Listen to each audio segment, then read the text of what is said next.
An Ideal Family by Katherine Mansfield. That evening, for the first time in his life, as he pressed through the swing door and descended the 3 broad steps to the pavement, old Mr. Neve felt he was too old for the spring. Spring, warm, eager, restless, was there, waiting for him in the golden light, ready in front of everybody to run up, to blow in his white beard, to drag sweetly on his arm. And he couldn't meet her, no, he couldn't square up once more and stride off, jaunty as a young man. He was tired, and although the late sun was still shining, curiously cold, with a numb feeling all over, quite suddenly, he hadn't the energy. He hadn't the heart to stand this gaiety and bright movement any longer. It confused him. He wanted to stand still, to wave it away with his stick, to say, "Be off with you." Suddenly, it was a terrible effort to greet us as usual, tipping his wide awake with his stick. All the people knew, the friends, acquaintances, shopkeepers, postmen, drivers, but the gay glance that went with the gesture, the kindly twinkle that seemed to say, "I'm a match, and more for any of you," that old Mr. Neve could not manage at all. He stumped along, lifting his knees high as if he were walking through air that had somehow grown heavy and solid like water, and the homeward-looking crowd hurried by. The trams clanked, the light carts clattered, the big swinging cabs bowled along with that reckless, defiant indifference that one knows only in dreams. It had been a day like other days at the office. Nothing special had happened. Harold hadn't come back from lunch until close on 4. Where had he been? What had he been up to? He wasn't going to let his father know. Old Mr. Neve had happened to be in the vestibule, saying goodbye to a caller, when Harold sauntered in, perfectly turned out as usual, cold, suave, and smiling, that peculiar little half-smile that women found so fascinating. Harold was too handsome by far. That had been the trouble all along. No man had a right to such eyes, such lashes, such lips. It was uncanny. As for his mother, his sisters, and his servants, it was not too much to say they made a young god of him. They worshipped Harold. They forgave him everything, and he had needed some forgiving ever since the time when he was 13. He had stolen his mother's purse, taken the money, and hidden the purse in the cook's bedroom. Old Mr. Neve struck sharply with his stick upon the pavement edge, but it wasn't only his family who spoiled Harold. He reflected it was everybody. He had only to look and to smile, and drown they went before him, so perhaps it wasn't to be wondered at that he expected the office to carry on the tradition. But it couldn't be done, no business, not even a successful, established, big, paying concern could be playing with. A man had either to put his whole heart and soul into it, or it went all to pieces before his eyes.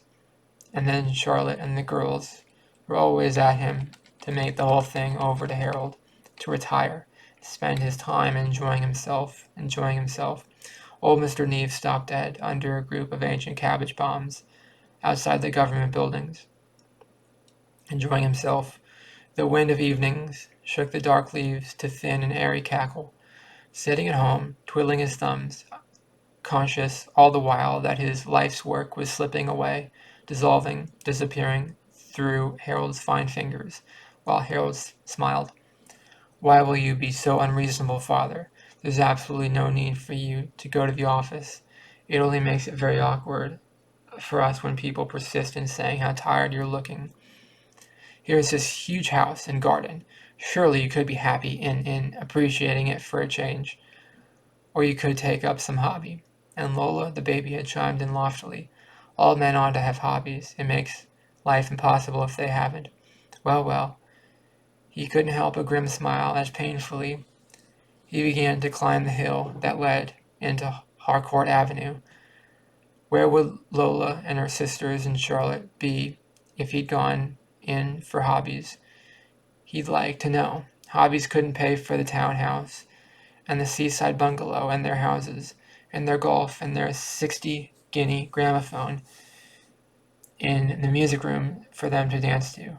Not that he grudged them these things. No, they were smart, good-looking girls, and Charlotte was a remarkable woman. It was natural for them to be in the swim.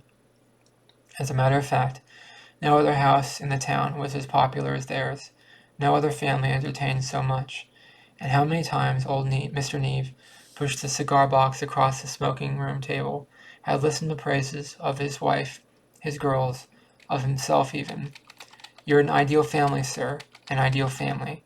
It's like something one reads about or sees on the stage. That's all right, my boy, old Mr. Neve would reply. Try one of those. I think you'll like them. And if you care to smoke in the garden, you'll find the girls on the lawn, I dare say. That was why the girls had never married, so people said. They could have married anybody, but they had too good a time at home. They were too happy together, the girls and Charlotte. Well, well, perhaps so. By this time he walked the length of fashionable Harcourt Avenue. He had reached the corner house, their house. The carriage gates were pushed back. There were fresh marks on wheels on the drive. Then he faced the big white painted house, with its wide open windows, its tall curtains floating outwards, its blue jars of hyacinths on the broad sills. On either side of the carriage porch, their hydrangeas, famous in the town, were coming into flower. The pinkish bluish masses of flower lay like light among the spreading leaves, and somehow it seemed to old Mr. Neve that the house and the flowers, and even the fresh marks of the drive, were saying, There is young life here. There are girls. The hall, as always, was dusky with wraps, parasols, gloves, piled on the oak chests. From the music room sounded the piano, quick, loud, and impatient. Through the drawing room door there was a jar of voices floated, and there were ices, came from Charlotte, and the creak of her rocker. Ices, cried Ethel. My dear mother, you never saw such ices. Only two kinds, and one a common little strawberry shop ice in a sobbing wet frill. The food altogether was too appalling, came from Marion. Still, it's rather early for ices, said Charlotte easily.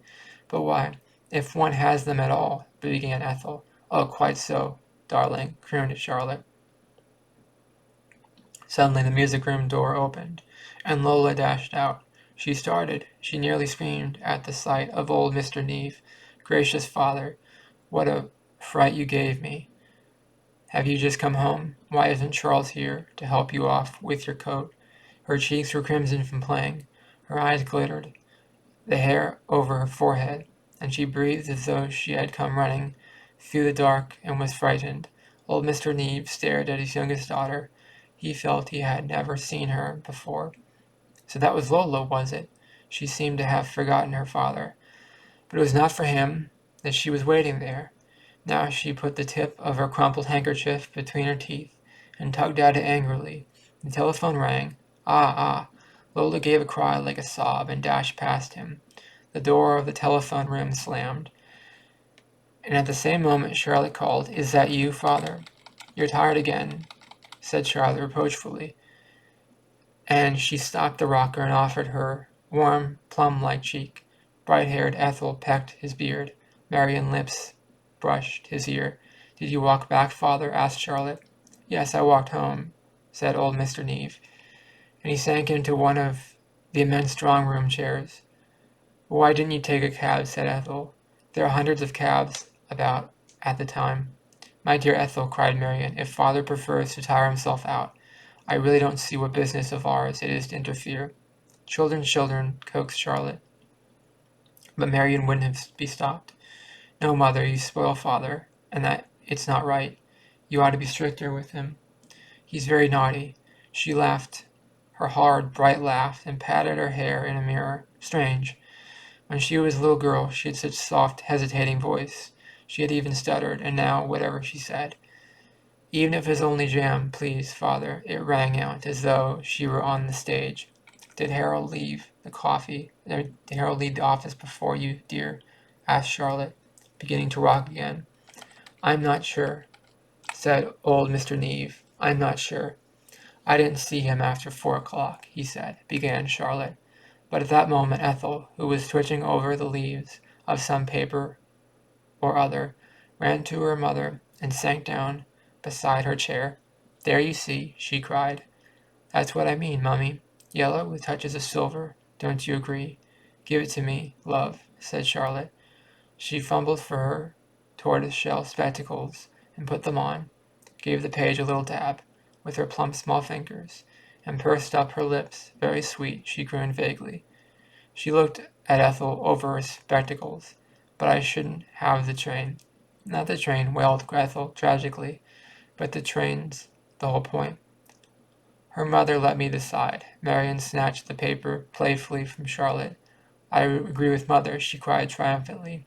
"The train overweights it." Old Mr. Neave, forgotten, sank into the broad lap of his chair, and dozing, heard them as though he dreamed. There was no doubt about it. He was tired out. He had lost his hold. Even Charlotte and the girls were too much for him tonight. They were too, but all his drowsing brain could think of was too rich for him. And somewhere at the back of everything, he was watching a little withered ancient man climbing up endless flights of stairs. Who was he? "I shan't dress tonight," he muttered. "What do you say, father?" What?" Old Mr. Neave woke with a start and stared across at them. "I shan't dress tonight," he repeated. "But, father, we've got Lucille coming, and Henry Davenport, and Mrs. Teddy Walker. It will look so very out of the picture. Don't you feel well, dear? You needn't make any effort. What is Charles for? But if you're really not up to it," Charlotte wavered. "Very well, very well." Old Mr. Neave got up and went to join that little old climbing fellow just as far as his dressing room. There young Charles was waiting for him, carefully, as though everything depended on it. It was tucking a towel round the hot water can. Young Charles had been a favorite of his ever since a little red-faced boy. He'd come into the house to look after the fires. Old Mr. Neave lowered himself into the cane lounge by the window, stretched out his legs, and made his little evening joke. "Dress him up, Charles," and Charles breathed intensely and, frowning, bent forward to take the pin out of his tie. Well. It was pleasant by the open window, very pleasant. A fine mild evening. They were cutting the grass on the tennis court below. He heard the soft chirr of the mower. Soon the girls would begin their tennis parties again, and at the thought he seemed to hear Marion's voice ring out. "Good for you, partner." "Oh, played, partner." "Oh, very nice indeed." Then Charlotte came from the veranda. "Where is Harold? And Ethel?" "He's certainly not here, Mother." And Charlotte's vague, "He said."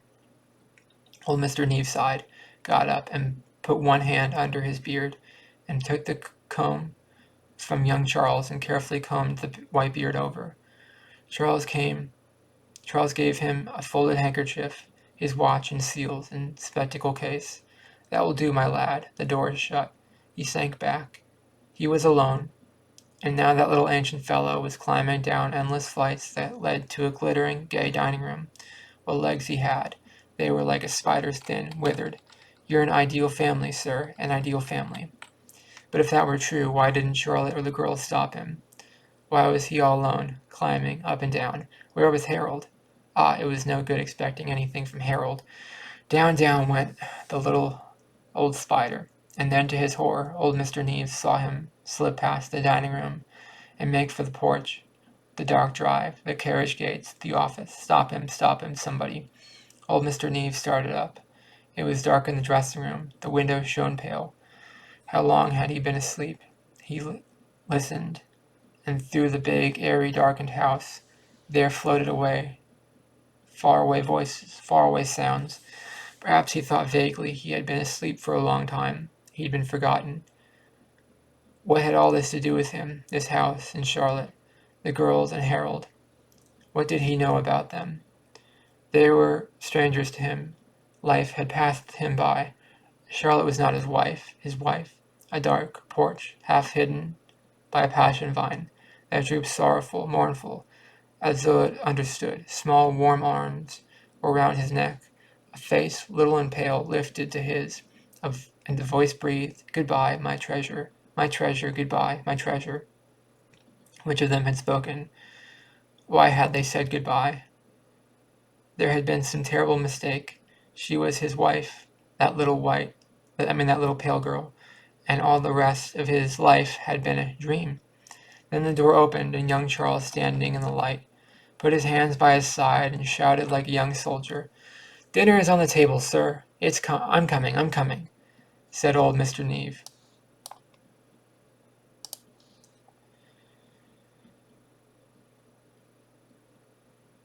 And that's the end of An Ideal Family by Katherine Mansfield.